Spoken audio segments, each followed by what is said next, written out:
when someone experiences any form of trauma, and bullying is a form of trauma, and so is abuse a form of trauma, it fries the brain. It can create identity erosion where you lose a sense of yourself. And it takes the brain sometimes between, let's say, 6 months to a year to get back to normal.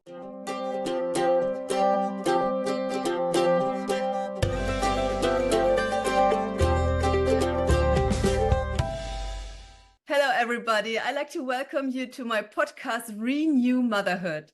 And this episode is The Undetected Narcissist. And I'm so grateful to have an awesome guest here. Angela Myer, please briefly introduce yourself. I'd like to hand it over to you. Who are you? Where are you from? Thank you. It's really nice to be here. I am located in the United States, located in Oregon, and I am a clinical certified hypnotherapist. I've been doing this for probably 22 years now, maybe 23, and I've been voted the best for the past 14 consecutive years for my area. Wow. I'm a mother and a wife, and I'm also a coach, and I'm an author, blogger, podcaster, and a mental health professional, trauma-informed, and I really am all about giving people a different perspective, because when you take the word narcissism, it's sort of like, ooh, that's a scary subject, when actually it's not. And when you kind of learn more about it and how they're created, you can have compassion and you can have understanding and view it as, you know, they weren't born that way. They were created that way. And so I kind of like to unpack, you know, different areas of narcissism from a heart perspective instead of hate, anger, and fear. So that's what great. I'm all about. Yes, that's wonderful. Well, actually, I called this episode The Undetected Narcissist because it's the title of your book. It's the title of your podcast, right? Yes. So I just like to take this title, and it says so much. How did you get to this topic? Is there a story behind that you like to share here? There is. So when I experienced narcissism, I at first I didn't know. And I literally was told by a child psychologist that I think your son's father is a narcissist. And when I looked up the typical definition, you know, like a grandiose, I was like, no, he doesn't fit that profile. He's shy and nerdy. He drives a violet Kia.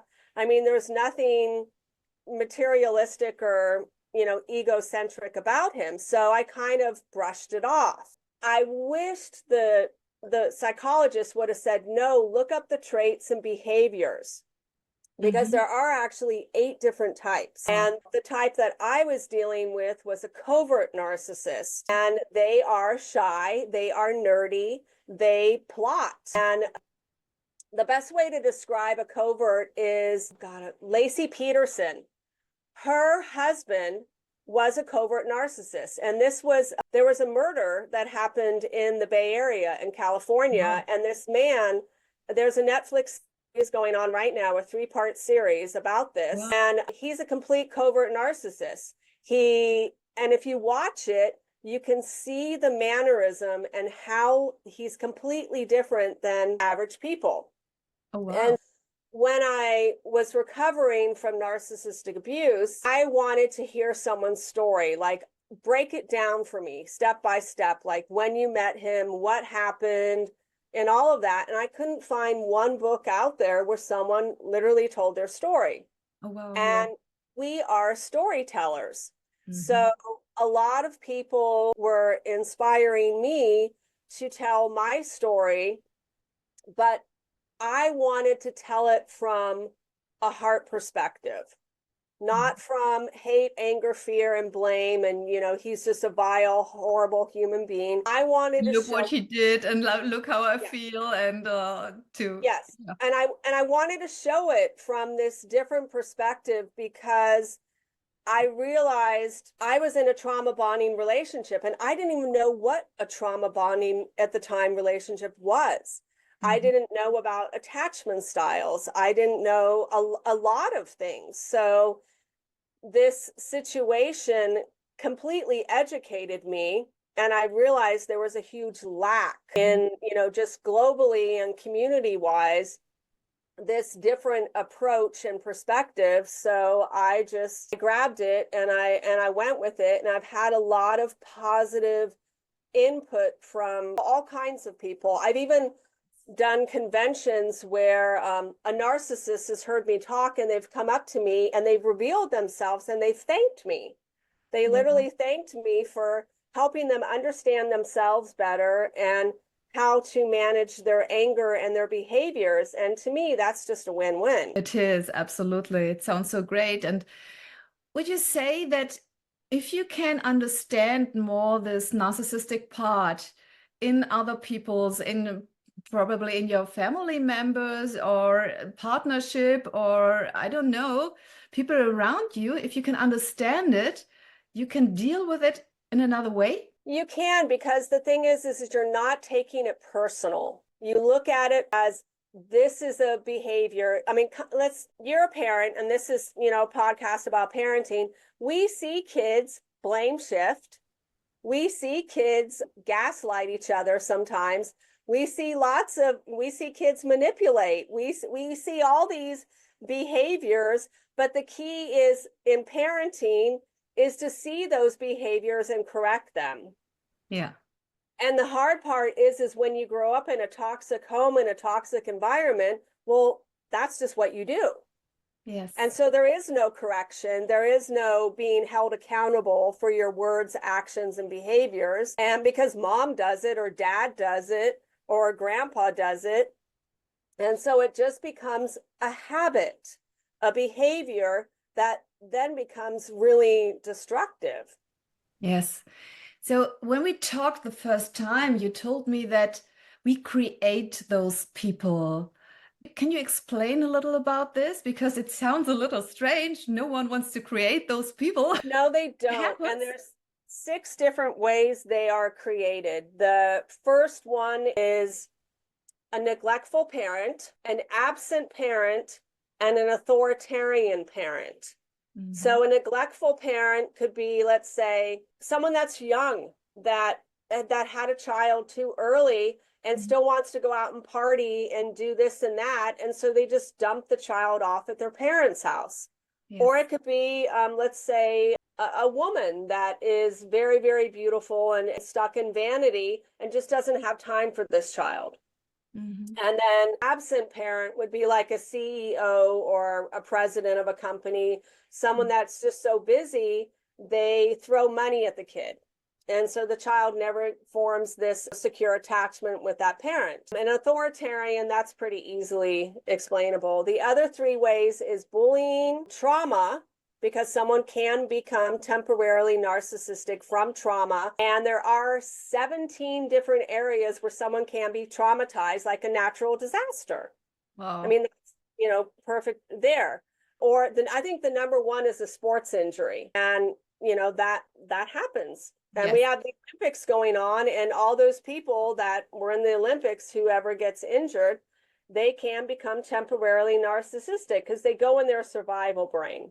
Yeah. And then the last one is, so it's trauma, bullying, abuse. So child abuse, verbal abuse, any form of abuse.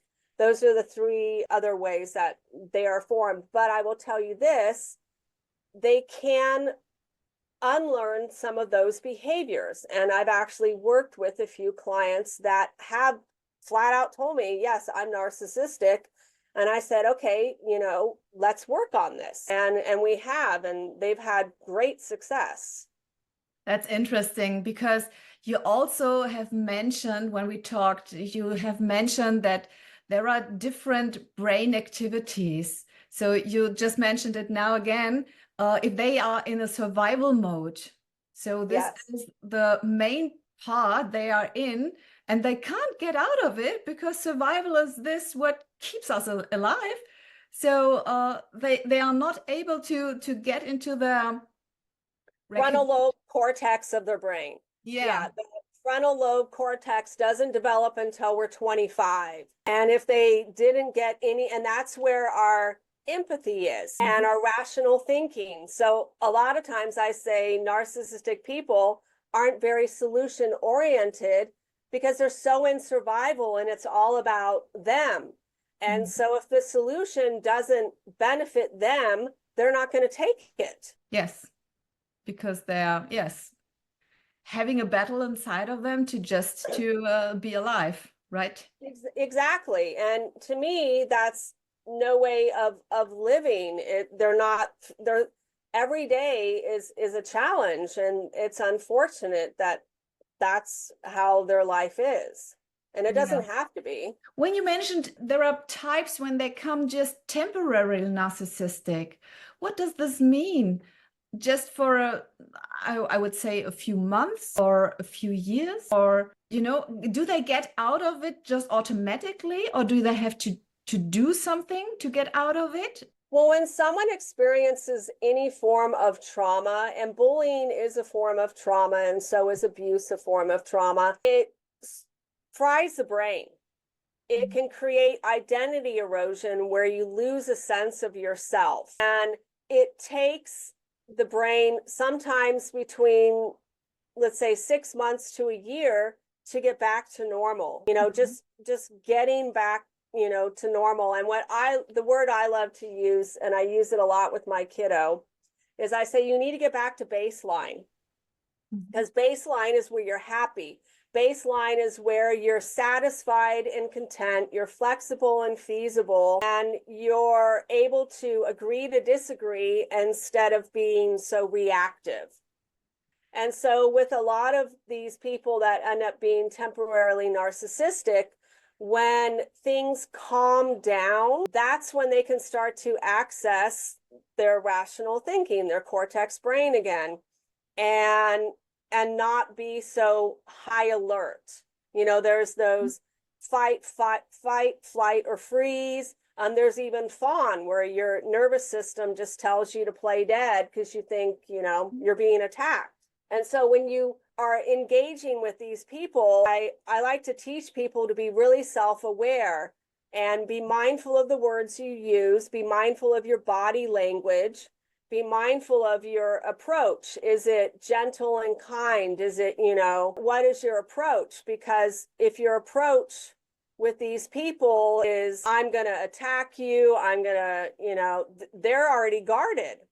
Yeah. They're ready for a fight. But if you know who and what you're dealing with, you can communicate with them and approach them in a way that they don't find you threatening. And that actually helps them heal a lot faster. Yes. So if the environment is aware of what happened to this person, it can actually help them to get back, right? Yeah, it can, because when you're not educated about narcissism or even mental health or trauma, you're going to go off of what you think you know. And when they gaslight you or do any of those unpleasant behaviors, a lot of people take it personal. We think they're attacking us. But in reality, that's just a tool in their toolbox that they're trying to use to feel a sense of control, because they don't feel in control. They're very vulnerable. So what would be your number one advice for the people who have got just, well, I would say, okay, temporarily narcissistic, or if something happened that they fall into this mode of narcissism, what is your number one advice for them to get out of this as fast as possible? My number one advice would be, if you're not willing to do it for yourself, do it for someone you love. You always got it. For me, I always like to have leverage. And so if I know the person has a child, I will tell them, look, every time this child sees you blowing up and getting angry at your wife, you are teaching her unconscious mind that's what a marriage is. And she's going to meet a man just like you, who's going to abuse her. And is that what you want for that child? And every time I've taken that approach, they're like, no, I do not want my daughter to experience that. No, I don't want my son to turn out like that. And I say, so you need to manage your anger. When you have a disagreement, you don't do it in front of the child. You do it in a separate room.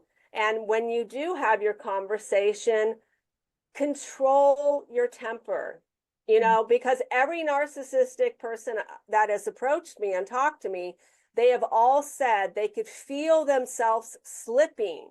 They literally feel their brain slipping into survival mode. And I tell them that is beautiful, because that's your window of opportunity. You can take the high road or the low road.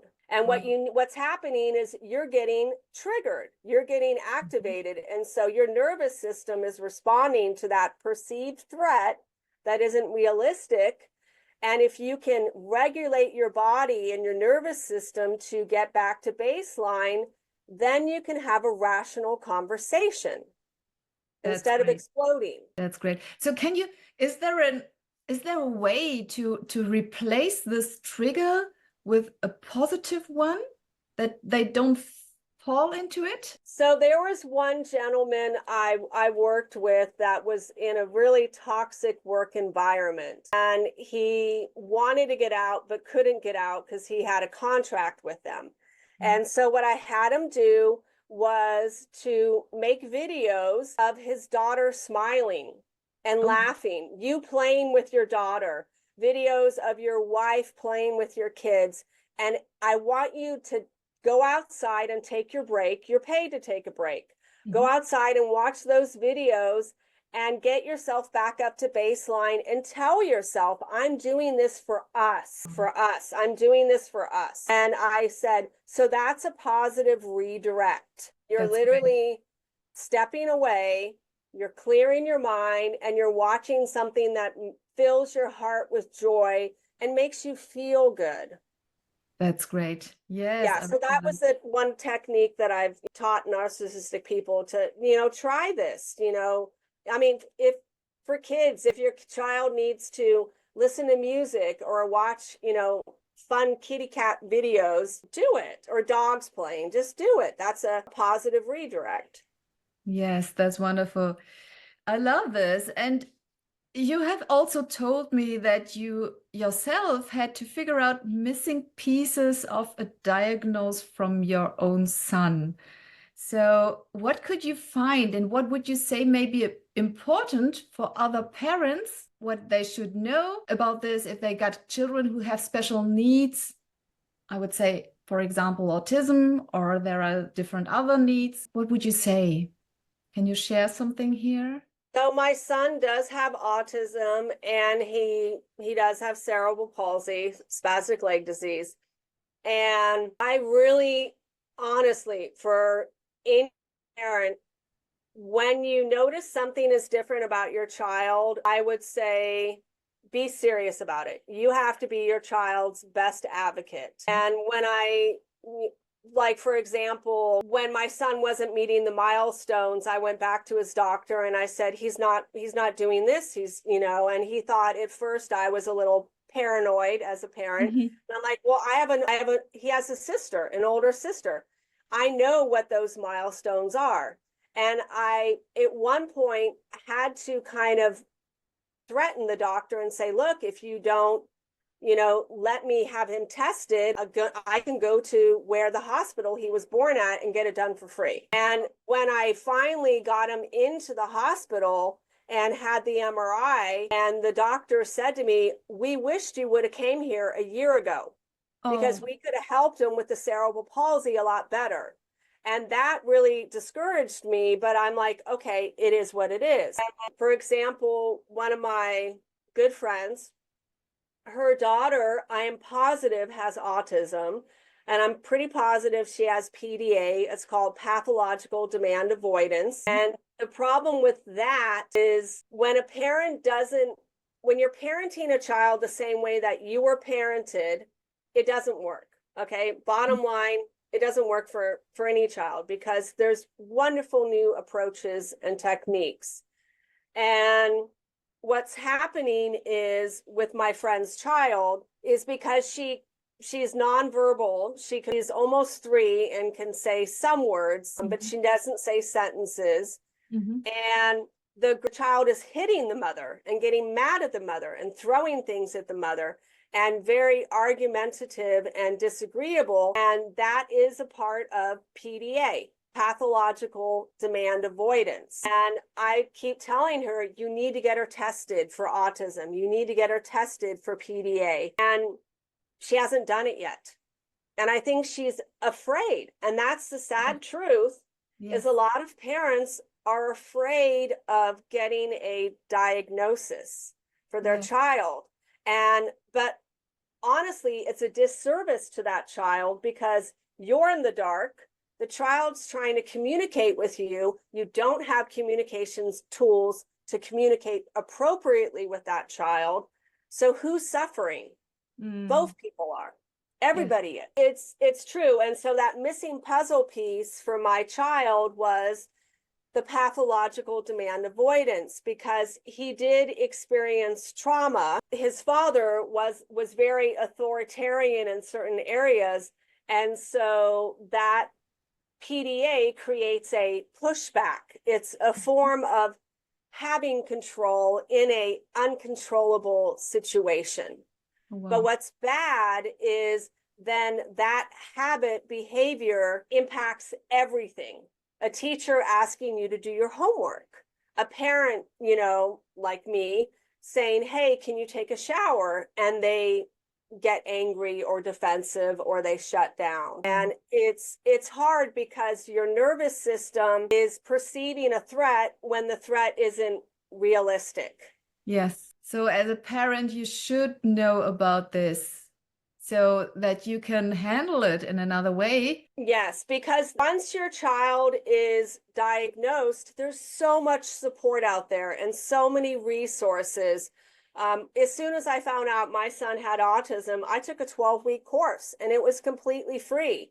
And there was hands-on. I learned how to do play therapy with him. I was able to get a device where he could press a button and say, I want juice, or I want a snack, or I'm tired. And that was just temporary. Now he's 16. But at that time, it was a huge lifesaver because now he could communicate with me in a way. And instead of, having a tantrum or getting angry to meet those needs, he had a device that could support him. And it was beautiful. I love this. But it takes a lot of courage for the parents, for the mothers to say, okay, I have to do something here. I have to. And I just admire you that you are just saying to the doctor as well, please do this. I know that here has to be something. Please test him. So that you didn't accept the opinion of the doctor who says, hey, everything is fine, just go for it. And you say no. And this is your intuition as a mother, right? Yes. I love this. Yes. And so you go for it, you took the courage, and everything worked in a better way, much better way. If you wouldn't have done this, your whole life with your son would have been completely different, right? It would have, and it would have been a big struggle, or sort of like a battle, a power battle between one another. And I wanted us to connect and communicate instead of having a superficial, separate relationship, because I look at it as my son is a part of me. Yeah. And because he's a part of me, that is a beautiful gift. And how can I make his life a beautiful experience instead of a miserable one? Yes. Would you say that you yourself could grow into this new situation about knowing that you have to make a change here in your parenting? Because you just mentioned a 12-week course. So you also got to know a lot of things. I did. I learned a lot about him and how his brain works and what kind of makes him tick. And I learned a lot. I mean, and I also learned a lot about diet too, because there's certain foods that can make a child stim more. So stimming is this behavior, and sometimes they can't control it. I learned that he had a I had to take all dairy products out of his diet, when he was younger because it increased his pain tolerance to where he would bang his head against the crib when he was a baby. It was Yeah. horrible, Yeah. but he wouldn't feel that much pain. And as soon as I, stopped the milk and the yogurt and everything, all those behaviors went away. It was quite amazing. It really was. And the stimming went way down. It stopped. So diet is a key thing for any child with autism as well. This is amazing. I think this is very crucial to know for all the parents who have got kids with special needs, and to know if you just make little changes, well, it might be that it's sometimes a big change, because if you are in a, yes, in a way, in a routine to eat all the things to make a change, well, sometimes it's a little It challenging, was but it for was the good. challenging at first. I will honestly say that because he was so fixated on the yogurt. I mean, he wouldn't eat anything else. And that was the weird thing. He wouldn't eat anything else. And so I did get pushback, but I had to persevere and stick with it. And once I did, I was like, oh my God, this is a game changer. Wow. And what was interesting, and I'll just throw this in really quick, is there was a time where, let's say, he got sick and his dad started giving, and he had antibiotics. So his dad started giving him yogurt again, and the behaviors came right back. Mm. Yeah. And his daycare provider said, hey, he's been stimming a lot more. He's been doing this behavior and that behavior. And so, like a detective, I asked questions and I was like, okay, did you give him any dairy? And that's when I found out, yes, he was being given dairy on a regular basis again. And I'm like, no, we can't do this. And that opened his dad's eyes because he saw the behaviors go away and now come Wow. back. Yeah. Wow. That's great. Would you like to share how did you replace this? Because I know my kids also love yogurt. If I would say no eating, well, we don't have anything that they don't have anything that I should say, okay, don't eat this. But I just can imagine what would happen in our family if I say no yogurt anymore. How do You you can buy. replace? You can buy yogurt that is different, like with soy milk or I think almond milk. There's Yeah. non-dairy yogurt, just like there's non-dairy butter. Yeah. There are healthier, it costs a bit more, Yes. but in the beginning it's worth it because I like to say introduce other foods. Yes. You can give them this alternative form of yogurt thinking they're getting yogurt, but it's really not the, milk Yeah. yogurt. But Right. there are different things that you can alternate with your child and get them used to it. And now I tell people, you can even use the milk one and the other one, and in the beginning, mix it together. So then it kind of masks it. And then eventually put less in, put less in, put less in to where they're having just the regular form. But do it in a way where it's not a battle. You're not struggling with your child. You're slowly introducing it. Like for example, when I would make spaghetti sauce, I would puree in vegetables and he wouldn't know because it Yeah. was pureed. But if it was chunky, he'd be like, ew, that's a mushroom or that's a zucchini. I don't want Yes. to eat that. Yes. Or that's eggplant. But when you puree it all together, Yeah. they eat it and they love it. But yeah, it That's my works. trick with my smoothies. If you mix everything inside, just make it taste good, and Yeah. you get the good things inside of your children. Okay, so what have you learned about the window of tolerances that others can learn from here too, so that parents are aware of what happens and can support their children best? I love that question. Not many people know about the window of tolerance, and everybody, even me and you, has a window of tolerance. And there's two things people will either do. Either they're going to go up into fight, flight. They're going to go up. They want to fight. They want to be argumentative, or they'll go down into freeze. And all of this is a nervous system response. And so when you perceive a threat, either you're going to fight or flee, or you're going to play dead. And so with the window of tolerance is learning to recognize those signs and behaviors and think about it as a bell curve. The behaviors start and you want to catch it before it gets to the peak. Because when it gets to the peak, then you got to ride the roller coaster. And it can be really hard when they're going down the roller coaster, because a lot of times there is regrets.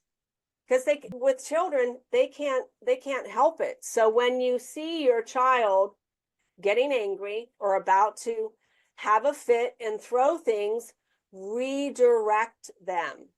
Redirect them. Say like, hey, let's go listen to music, or hey, do you want to go have a snack? Or try to find something your child likes to do that can redirect them in a positive manner.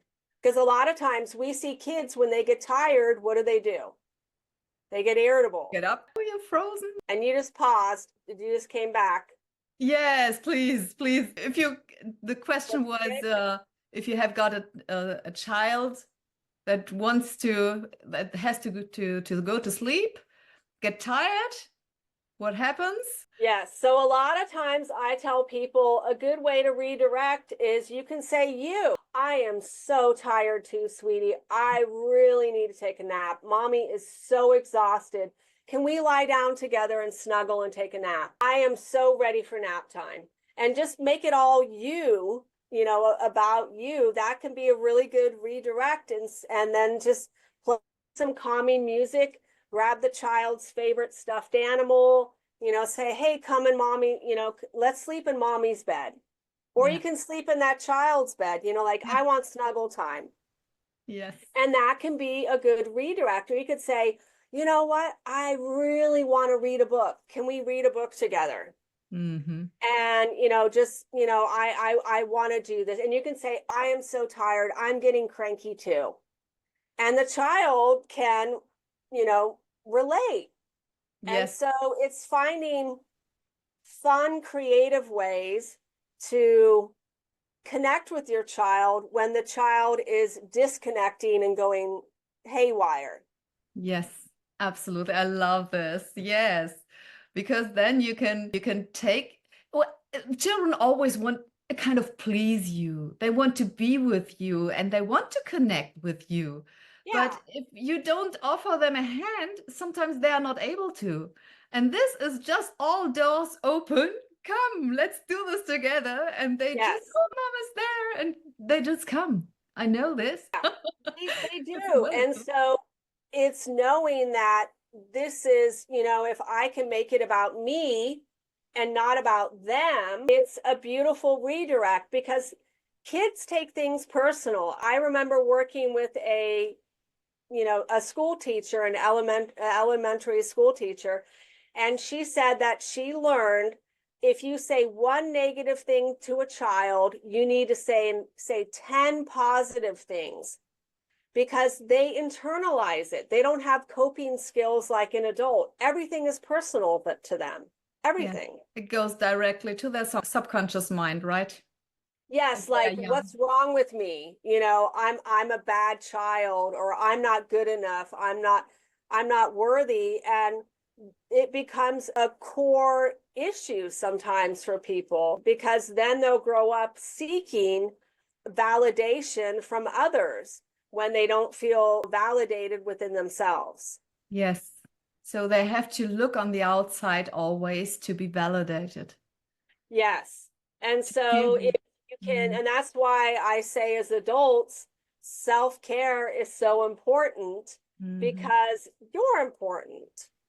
Yes. It's that saying when you're on an airplane and, put on the oxygen mask first before your child, because if you don't, then, yes, we've all heard that saying, and it's hard to take that advice that I need to put on my oxygen mask first. Yeah. Because our knee jerk is to take care of that child. But if you perish, no one, what's going to happen to that child? You've got to take care of yourself. You've got to fill your cup of love first. That's wonderful. Wow, I love to get this to an end because I know we can talk forever here. This is Yes, we such could. a brilliant topic, and I love all that you're sharing here. There are so many valuable things that people can take and apply and to integrate in their lives. So I just love this. Please tell us, if people want to know more about this, where can they find you? Where can they reach out to you? I have a website, The Undetected Narcissist, and there's lots of information on there. I did a podcast about the window of tolerance. I also did one about PDA, pathological demand avoidance. I've got ones about how to communicate with difficult people, how to decode and detect someone that's narcissistic. I talk about self-care. There's lots of information. There's my podcast, The Undetected Narcissist, and there's just lots of good resources on there for anyone that is wanting to educate themselves. Wonderful. So best is to go to your website, and there you have got all the information to guide you Yes. further. Yeah. I love this. Thank you very much, Angela, for being my guest here on this podcast, Renew Motherhood. It was a pleasure to talk to Thank you. you.